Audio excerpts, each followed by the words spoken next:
दोस्तों, देश आज विकट स्थिति में घिर चुका है। जिस ढंग से युवा बेरोजगार घूम रहे हैं, आर्थिक स्थिति हमारी डगमगाई हुई है और उस पर अमेरिका हम पर टैरिफ 2 अप्रैल से लगाने जा रहा है। और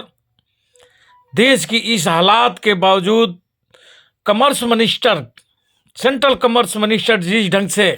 व्यापारियों को धमका रहे हैं कि आपको अमेरिका के हिसाब से ही चलना होगा, ये तमाम चीज़ों को, और जिस ढंग से देश में आरएसएस और बीजेपी की अंदरूनी लड़ाई जो अब जमीन पर आ चुकी है, उसका नतीजा है वक्फ बिल। जो एक तरफ बीजेपी अपने तमाम सांसदों को संसद में बुलाती है 20 तारीख को, और दूसरी तरफ संघ चेतावनी देता है। और उसी दरमियान में जो औरंगजेब के लेकर के घटना घटती है महाराष्ट्र में, और चंद्रबाबू नायडू का धमकी भरी बातें जो आती है कि आप जो हमारे पूंछ पकड़ करके केंद्र में बैठे हुए हैं और यहाँ आंध्रा में सत्ता की मलाई खा रहे हैं, यदि आप कोई भी ऐसी कार्य करते हैं जिससे सामाजिक सौहार्द में बिखराव आता है, तो हम इसे बर्दाश्त नहीं करेंगे। और उन्होंने जो अपनी भाषा में बोला है, भाषा के बारे में भी बोला है,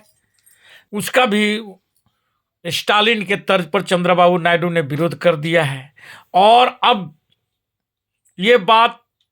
आरएसएस को भी समझ में आ चुका है कि यदि जो हमारा सबसे ज़्यादा विस्तार साउथ में ही है, यदि एक राज्य जो हम आंध्र प्रदेश है, अगर वह भी हमारे हाथ से छिटक जाता है तो हमें शाखाएं लगाना भी मुश्किल हो जाएगा, जो कि सबसे ज़्यादा शाखा आरएसएस का महीना के 12,000 से ऊपर शाखाएं लगती है। वो 70% से अधिक शाखाएं साउथ के में ही लगती है। लेकिन साउथ में आरएसएस मजबूत होने के बावजूद भी भाजपा कभी सत्ता में नहीं आई, एक बार कर्नाटका के छोड़ करके अपने बलबूते पर नहीं आई है। जिस ढंग से उत्तर भारत में बीजेपी पांव पसारा है और अपनी मनमर्जी चला रहा है, वह इनकी कामयाबी साउथ में कभी नहीं मिली। और वहां पर अभी आज के दिन में जो आरएसएस की एक सम्मेलन भी चल रहा है, और वहां पर जो बातें खुल करके आ रही है, वहां पर जो बड़े बड़े नेता जो शाखा के हैं संघ का, वे लोग जिस ढंग के बयान दे रहे हैं, इन तमाम बातों से मोदी और अमित शाह का नींद हराम हो चुका है। एक तरफ अमित शाह जी बोलते हैं सदन में खड़ा होकर के कि मणिपुर की स्थिति अच्छी बहाल हो गई है, जबकि वहीं पर संघ साउथ में जो अपने सम्मेलन में कहता है कि जो राज्यों में इस ढंग की जो बातें हो रही है मणिपुर में, उसको सही स्थिति आने में अभी काफी वक्त लगेगा। इनकी बातों में जो द्विभाषी बातें जो आ रही है, देश के हर व्यक्ति, बुद्धिजीवी वर्ग इस बातों को समझ रहा है। जो कि ये लोग एक सुर में जो बातें बोला करते थे, आज उनकी सुरें बदल चुकी है, क्योंकि आरएसएस को अब लगने लगा है कि भाजपा पर से हमारी कमांड हट रही है और मोदी जी सत्ता छोड़ने को तैयार नहीं है। हो सकता है कि सितंबर में उन्हें जबरदस्ती हटाया जाए, क्योंकि 75 साल की जो व्यवस्थाएं बीजेपी बनाई हुई है, और उसी का दिखाकर अडानी जी को प्रधानमंत्री नहीं बनने दिया गया, और उसी कड़ी में मोदी जी सितंबर में पहुंचने जा रहे हैं। लेकिन चूंकि मोदी जी तो भाई मोदी जी हैं, बायोलॉजिकल लोग हैं, ये इतनी आसानी से सत्ता छोड़ने वाले नहीं हैं। जब तक चंद्रबाबू नायडू और नीतीश का इनको साथ मिल रहा है, वे चाहेंगे भी नहीं कि हम सत्ता सुख न लें, क्योंकि सत्ता से हटने के बाद वह विदेशी मशरूम की रोटियां नहीं मिल सकती है। तो ये सारे चीजों को देखते हुए जो लड़ाई इनकी अंदरूनी छिड़ी हुई है, और दूसरी तरफ जो सहयोगी पार्टियां हैं वह जो आंखें तरेर रही है, जैसे आप आज ही देखे होंगे कि अजीत पवार जिस ढंग की बात कर रहे हैं, वही अजीत पवार जो मोदी जी का पीछे दुम हिला करके चला करते थे, बीजेपी के पीछे दुम हिला करके चला कर रहे थे, आज जिस ढंग के वो बयान दिए हैं, जो नागपुर के जहां की संघ का मुख्यालय है और वहां पर जो घटनाएं घटी है औरंगजेब को लेकर के, 300 वर्ष पुरानी औरंगजेब की कब्र खोदने के लिए बीजेपी बेचैन है, और उसी कड़ी में जो वहां पर दंगा भड़का और उस पर अजीत पवार का बयान ये आना कि यदि मुस्लिम भाइयों के कोई उंगली भी दिखा देगा तो उसे हम बर्दाश्त नहीं करेंगे। उधर नायडू साहब को भी लगने लगा है कि यदि हम बीजेपी के इस बातों का हम समर्थन करते रहे, वक्फ बिल का या और भी ऐसी जो ये लोग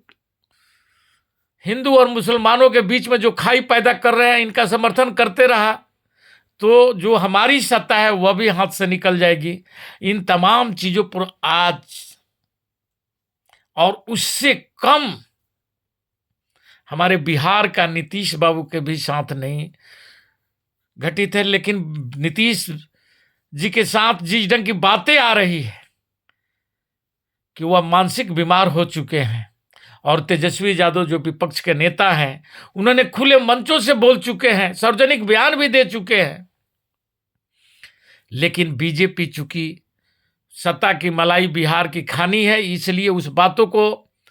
उजागर नहीं करना चाह रही है। और चटुकार पत्रकार जो हमारे हैं, मीडिया, गोदी मीडिया जो है,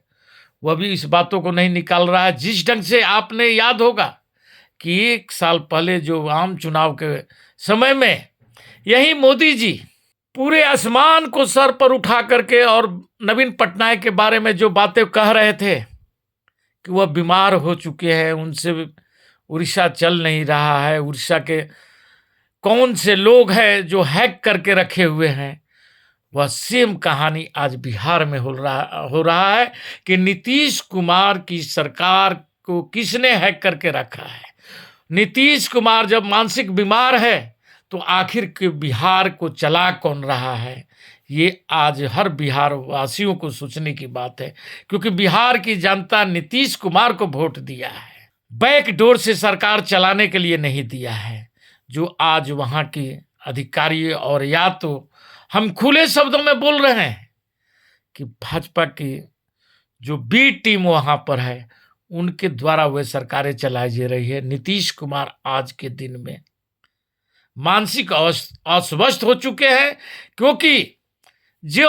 घटना घटी है 2 दिन पहले, जो कि राष्ट्रगान के समय में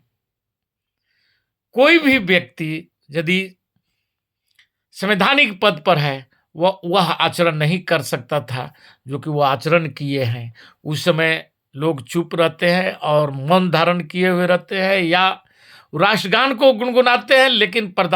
मुख्यमंत्री नीतीश कुमार जी उस समय